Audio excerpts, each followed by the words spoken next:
क्या आपने कभी सोचा है कि अगर आपकी जिंदगी का सिर्फ एक दिन आपको फिर से जीने का मौका मिले तो आप क्या बदलेंगे?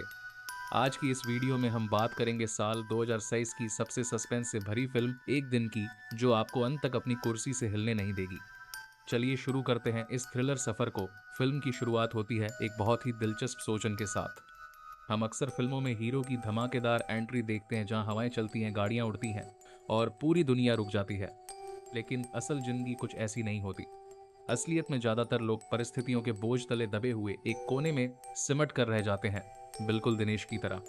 दिनेश एक ऐसा लड़का है जो अपनी जिंदगी की एक अजीब सी सुपर पावर बताता है, वो ये कि जो भी उसे देखता है उसे तुरंत भूल जाता है।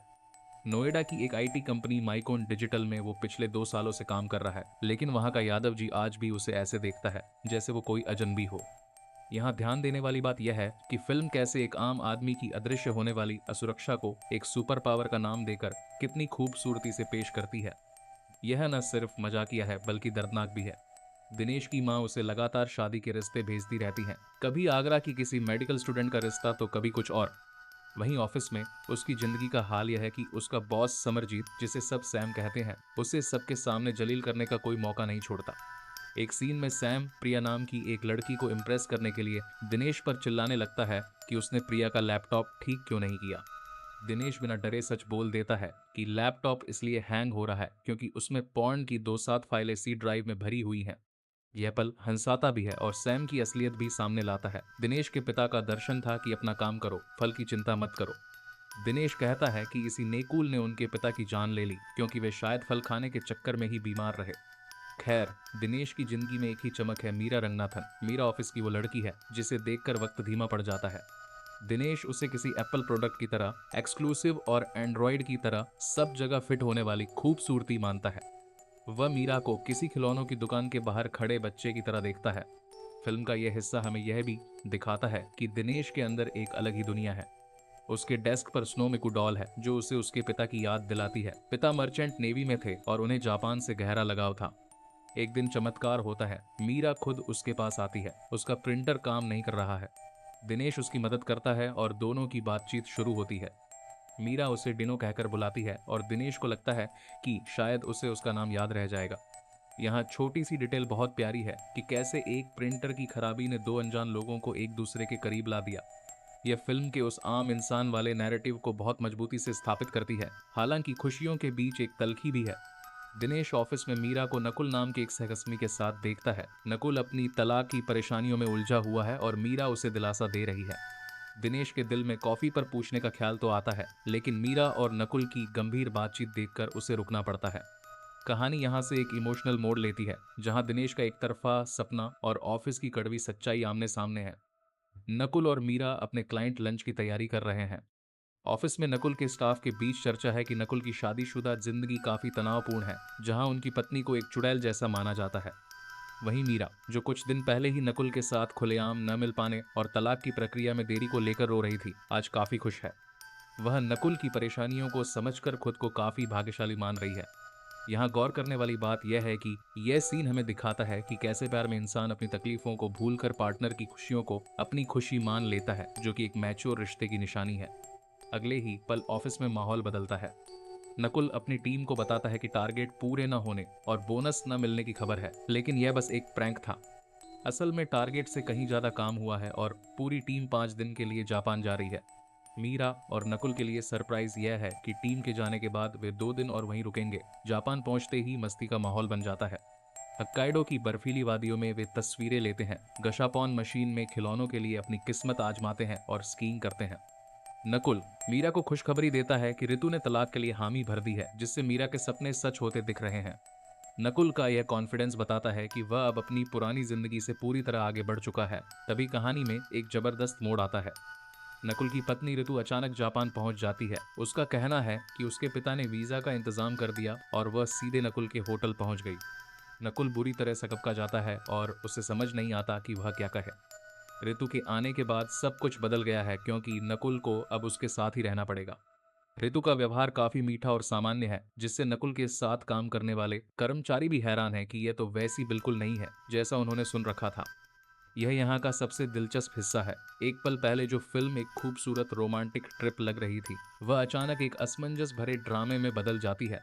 ऋतु का वहां पहुंचना सिर्फ एक इत्तेफाक नहीं, बल्कि नकुल की उस परफेक्ट जिंदगी के लिए एक बहुत बड़ा खतरा है जिसे वह मीरा के साथ बुन रहा था। अब मीरा इस ट्रिप पर नहीं है। उसने सिरदर्द का बहाना बनाया है, लेकिन असल में उसका दिल टूटा हुआ है।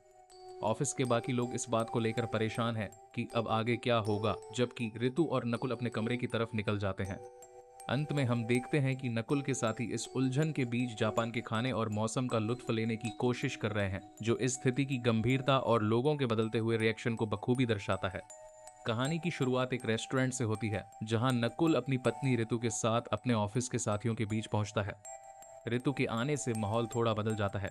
वह काफी मिलनसार होने का नाटक करती है और जबरदस्ती उन लोगों की टेबल पर अपनी जगह बना लेती है।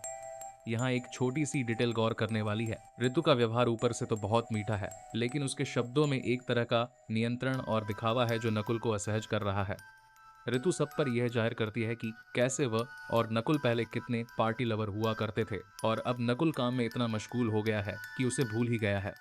तभी ऋतु सबको अपनी एक बड़ी खुशखबरी सुनाती है कि वे माता पिता बनने वाले हैं और ऋतु 4 महीने की गर्भवती है। वह बताती है कि काफी कोशिशों के बाद उन्हें यह खुशी मिली है और नकुल ने उम्मीद कभी नहीं छोड़ी थी। मीरा, जो नकुल के साथ है, यह सब सुनकर थोड़ा भावुक हो जाती है और सूप लाने के बहाने वहां से हट जाती है। यहाँ यह सीन काफी तीखा है, क्योंकि ऋतु की प्रेगनेंसी की खबर मीरा के लिए किसी सदमे से कम नहीं है। जाते जाते ऋतु का अपने बढ़ते वजन का मजाक उड़ाना और मीरा को यह कहना कि तुम लोग सुरक्षित घर पहुंचना, पूरी स्थिति को और भी अजीब बना देता है। जैसे ही सब लोग निकलते हैं, मीरा वहीं रुक जाती है। नकुल उससे अकेले में मिलता है और कहता है कि ऋतु ने तलाक के लिए हामी भर दी है और अब वह उसकी माँ से मिलकर उनकी शादी की बात पक्की करेगा। कहानी में अचानक एक बड़ा मोड़ आता है। मीरा कहीं गायब हो जाती है। नकुल और बाकी लोग पागलों की तरह उसे ढूंढते हैं और अंत में वह उसे बर्फ में दबी हुई बेहोश हालत में ढूंढ निकालते हैं। यह पल बहुत ही तनावपूर्ण है, क्योंकि यहाँ पूरी फिल्म का मिजाज बदल जाता है। कॉर्पोरेट ट्रिप की मस्ती एक जानलेवा हादसे में बदल जाती है। मीरा को अस्पताल ले जाया जाता है, जहां डॉक्टर केतकी पटेल बताती हैं कि वह हाइपोथर्मिक शॉक में है। होश में आने के बाद मीरा पूरी तरह उलझी हुई है। वह कहती है कि वह चेन्नई में है और उसने अभी नौकरी के लिए अप्लाई किया है, जबकि असल में वह जापान में है। डॉक्टर बताती हैं कि मीरा को टीजीए यानी ट्रांजिएंट ग्लोबल एमनेसिया हुआ है। यहाँ यह मेडिकल जानकारी फिल्म को एक नया आयाम देती है, अस्थायी याददाश्त का चले जाना। डॉक्टर स्पष्ट करती हैं कि यह बीमारी सिर्फ एक दिन की है। कल तक मीरा की यादें वापस आ जाएंगी, लेकिन वो इस आज के दिन को पूरी तरह भूल जाएगी। यह बात कितनी दुखद और गहरी है कि उसे आज का दिन जीना है, लेकिन उसका कोई भी हिस्सा उसकी यादों का स्थायी हिस्सा नहीं बनेगा। डॉक्टर केतकी का किरदार यहाँ काफी दिलचस्प है, जो नकुल को सांत्वना देती है और मजाक मजाक में उससे यह भी कह देती है कि मीरा ने अभी तक उसे पति नहीं बनाया है, तो उसे लॉक कर ले। मीरा को धीरे धीरे यह समझ आता है कि वह जापान में है और उसका बॉयफ्रेंड उसके साथ है। वह अपने ऑफिस की तस्वीरों को देखती है, जहां वह नकुल के साथ जानबूझकर दूर खड़ी है ताकि ऑफिस में गॉसिप न हो। कहानी के इस मोड़ पर मीरा का यह पूछना कि हम साथ क्यों नहीं खड़े, यह बताता है कि भले ही उसकी यादें धुंधली हैं, लेकिन उसके दिल में नकुल के लिए जगह अभी भी वैसी ही है। सब कुछ ठीक होने की उम्मीद के साथ नकुल उसे इस दिन का आनंद लेने की कोशिश करने को कहता है। कहानी की शुरुआत मीरा और नकुल की एक अजीब और तनावपूर्ण बातचीत से होती है। मीरा नकुल से पूछती है कि क्या उनके पास साथ में एक भी फोटो नहीं है, जिस पर नकुल जवाब देता है कि शायद मीरा ही अपने ऑफिस में इस रिश्ते को छिपाना चाहती थी। यह सुनकर मीरा हैरान रह जाती है, क्योंकि उसे लगता है कि वह वैसी लड़की नहीं है जो छिपकर रिश्ते निभाए। यहाँ ध्यान देने वाली बात यह है कि यह सीन दोनों के बीच की उस धुंधली याद को बहुत खूबसूरती से दिखाता है, जहाँ एक दूसरे के प्रति भरोसा और सच्चाई का पता ही नहीं है। दोनों जापान के होक्काइडो में है और यह ट्रिप मीरा के कॉलेज के दिनों के प्लान का हिस्सा है। मीरा को याद आता है कि यह प्लान उसने खुद बनाया था, लेकिन वह फटा हुआ है, शायद किसी झगड़े के कारण, जिसे वह पूरी तरह याद नहीं कर पा रही। नकुल का फोन खराब हो चुका है, इसलिए मीरा अपनी माँ को नकुल के फोन से कॉल करती है। मीरा की माँ बहुत परेशान है। उसे अपनी बेटी के किसी अनजान लड़के के साथ 2 दिन अकेले जापान में रहने पर आपत्ति है। माँ के सवालों से मीरा घिर जाती है। वह नकुल के बारे में अपनी माँ को कुछ नहीं बता पाती। कॉल कटने के बाद नकुल माहौल को थोड़ा हल्का करने की कोशिश करता है। वह कहता है कि मीरा के लिए यह सब कितना अजीब होगा कि उसका बॉयफ्रेंड उसके लिए एक अजनबी की तरह है, इसलिए वह सुझाव देता है कि आज के दिन के लिए वे सिर्फ दोस्त बनकर रहें। मीरा इसके लिए शुक्रिया अदा करती है। दोनों ओतारू म्यूजिक बॉक्स म्यूजियम पहुंचते हैं, जहां का नज़ारा बेहद खूबसूरत है। यहाँ नकुल को पता चलता है कि उसका क्रेडिट कार्ड जो कल तक लिमिट पर था उसकी लिमिट बढ़ गई है, जिससे वह खुश हो जाता है। म्यूजियम के बाद नकुल और मीरा लंच करने के लिए सुशी बार जाते हैं।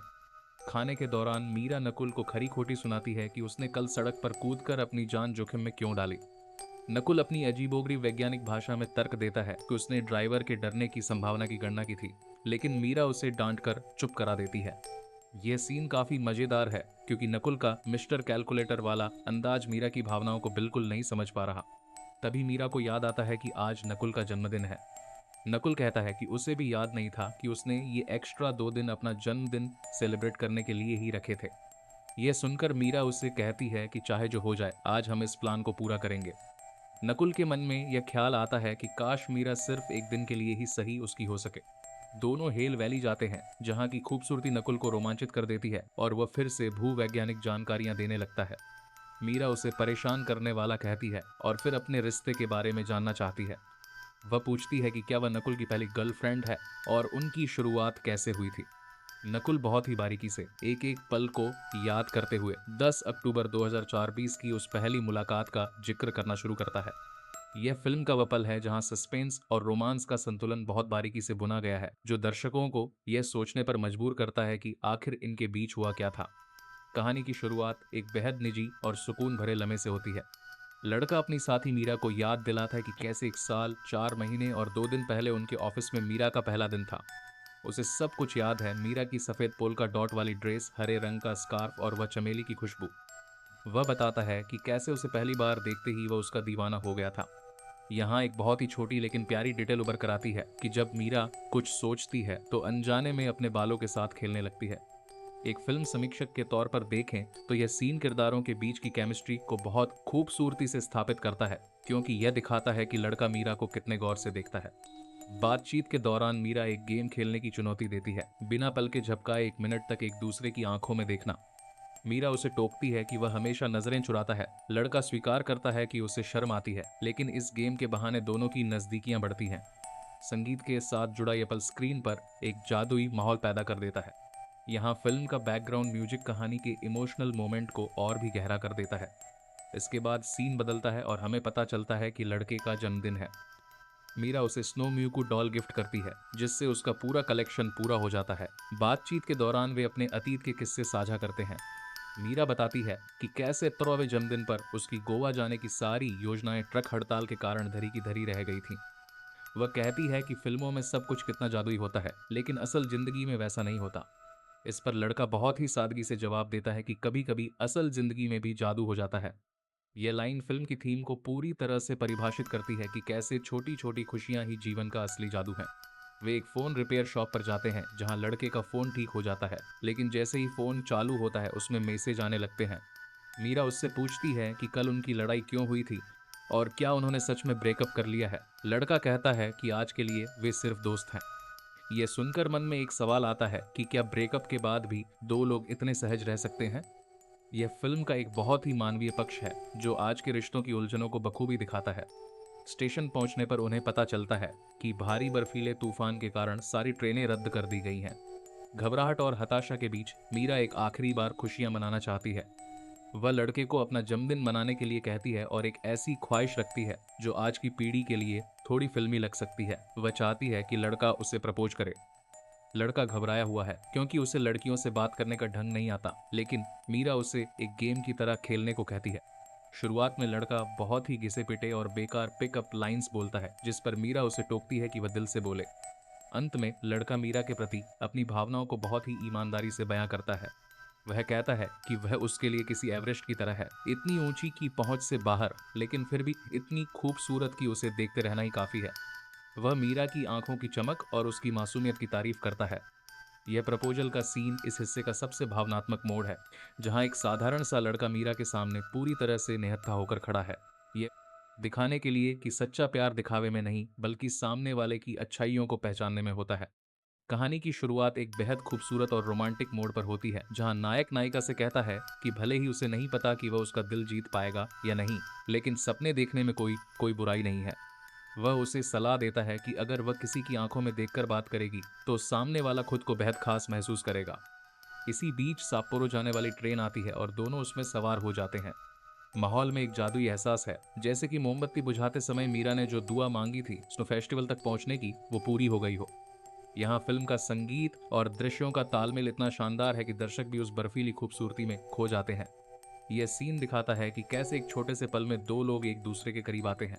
ट्रेन का सफर, बर्फ से ढकी वादियां और एक दूसरे के प्रति बढ़ता आकर्षण, सब कुछ किसी सपने जैसा लग रहा है। मीरा को एक खास स्नो मिकू खिलौना मिलता है जिससे उसका कलेक्शन पूरा हो जाता है। दोनों बहुत खुश हैं और एक दूसरे के साथ इस पल का आनंद ले रहे हैं।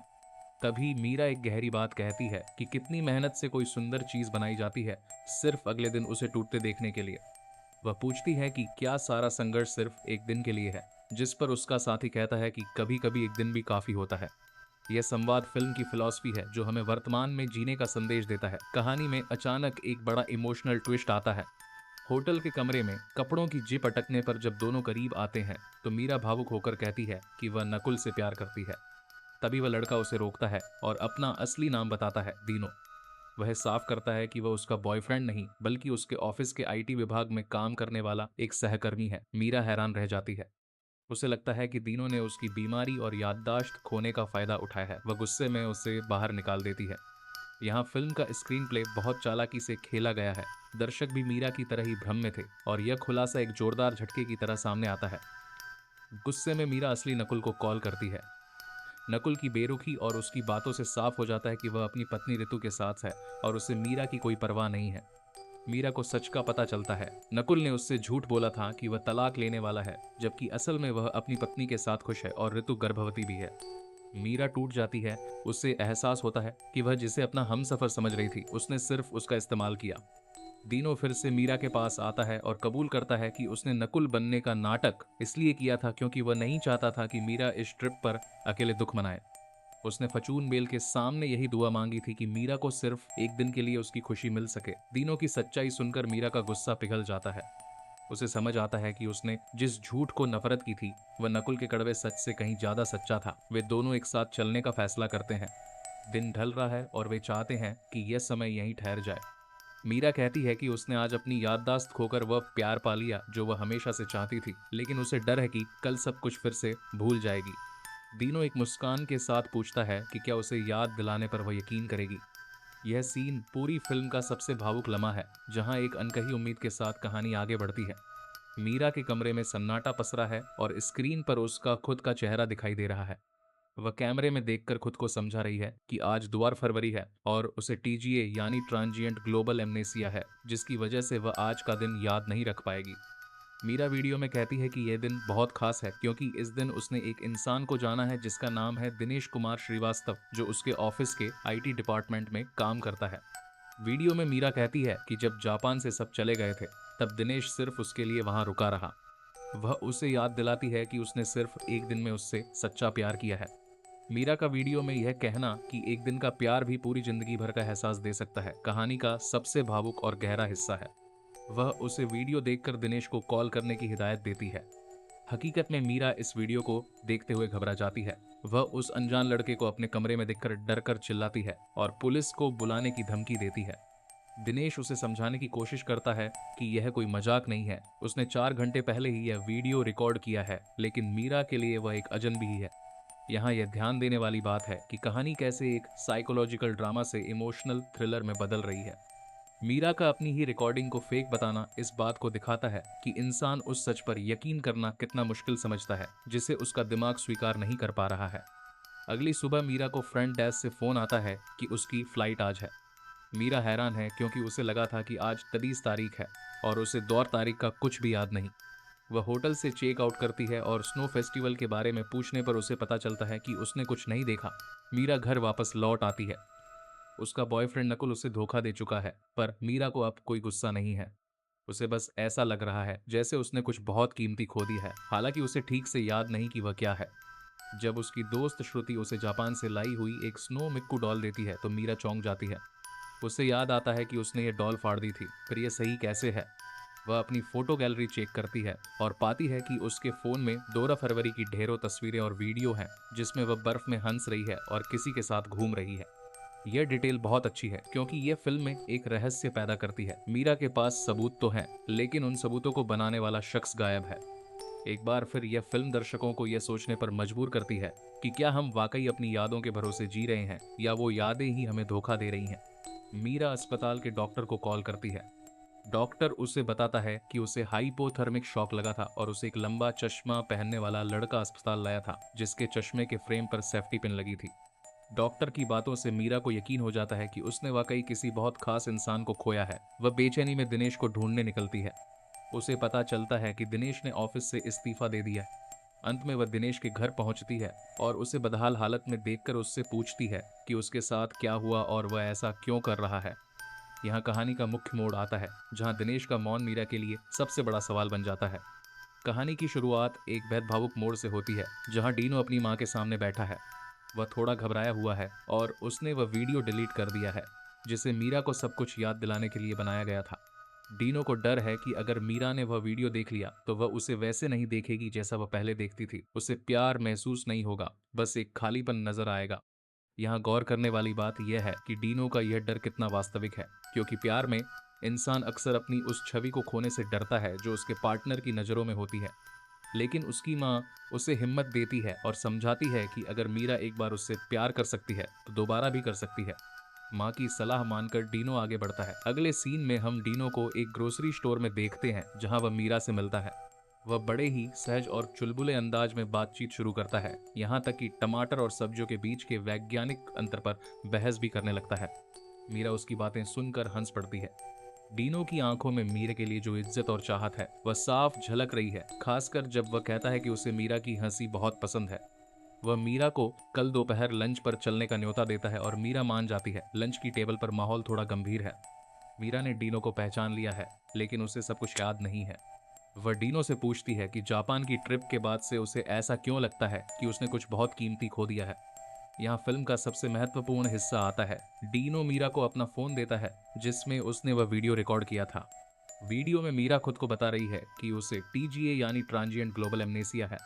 वीडियो में डीनो के बारे में सब कुछ दर्ज है, उसका पूरा नाम, उसका नंबर और यह बात कि कैसे जब सब लोग जापान से लौट गए थे तब डीनो सिर्फ मीरा के लिए वहीं रुका रहा। वीडियो में खुद मीरा की आवाज में रिकॉर्ड है कि कैसे उसने एक ही दिन में डीनो से प्यार करना सीख लिया था। यह सीन वाकई में दिल छू लेने वाला है, क्योंकि यह दिखाता है कि कैसे एक इंसान अपनी याददाश्त खोने के बाद भी अपने दिल की भावनाओं को सुरक्षित रखने की कोशिश कर रहा है। वीडियो देखते ही मीरा के चेहरे के भाव बदल जाते हैं। उसे समझ आता है कि उसने क्या खोया था और डीनो उसके लिए क्या मायने रखता है। इसके बाद एक खूबसूरत गाना शुरू होता है जो इस पूरी कहानी की गहराई को और बढ़ा देता है। गानों के बोल और विजुअल्स मिलकर यह एहसास दिलाते हैं कि अगर आप शिद्दत से किसी चीज को चाहें तो एक दिन भी पूरी जिंदगी बदलने के लिए काफी होता है। फिल्म के अंत में यह सवाल उभरता है कि क्या यह सपना है या हकीकत, और मीरा और डीनो की यह नई शुरुआत अब कहाँ ले जाएगी। यह क्लाइमैक्स बहुत ही खूबसूरती से बुना गया है, जहां सब कुछ कहने के बाद भी कुछ अनकहा छोड़ दिया जाता है ताकि दर्शक खुद उसे महसूस कर सकें। फिल्म के इस पड़ाव पर हम किरदार को एक बेहद गहरे और उलझे हुए एहसास के बीच पाते हैं। वह खुद से सवाल करता है कि क्या वह जो देख रहा है वो एक हकीकत है या महज एक सपना। उसके शब्द गूंजते हैं, मैं खो गया हूँ, इसलिए मैं तुमसे पूछता हूँ, क्या मैं सपने देख रहा हूँ या मुझे सपने देखना छोड़ देना चाहिए। यह पंक्तियां उसके मानसिक द्वंद्व को पूरी तरह बयां करती हैं।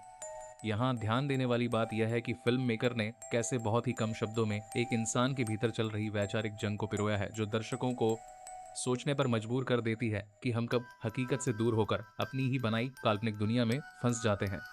वह अपनी इस खोई हुई स्थिति में पूरी तरह बेबस महसूस कर रहा है, जैसे उसके पास अपने ही अस्तित्व के बारे में कोई स्पष्ट उत्तर नहीं है। उसका हर लफ्ज एक गहरी मायूसी और असमंजस को दर्शाता है। यह सीन अपने आप में बहुत प्रभावी है, क्योंकि इसमें कोई भारी भरकम एक्शन या ड्रामा नहीं है, बस एक सन्नाटा है जो किरदार के टूटे हुए मन को दिखा रहा है। अक्सर ऐसी खामोशियां ही फिल्म की सबसे ताकतवर कड़ी होती हैं, जो स्क्रीन पर दिखने वाले किसी भी शोर से कहीं ज्यादा गहरी चोट करती हैं। वह फिर से यही बात दोहराता है, मैं खो गया हूँ, इसलिए मैं तुमसे पूछता हूँ। इस बार उसकी आवाज में एक अजीब सी थकावट है, जैसे वह जवाब पाने की उम्मीद भी छोड़ चुका हो। ये किरदार का ऐसा मोड़ है जहां उसे अब हकीकत और कल्पना के बीच कोई फर्क समझ नहीं आ रहा।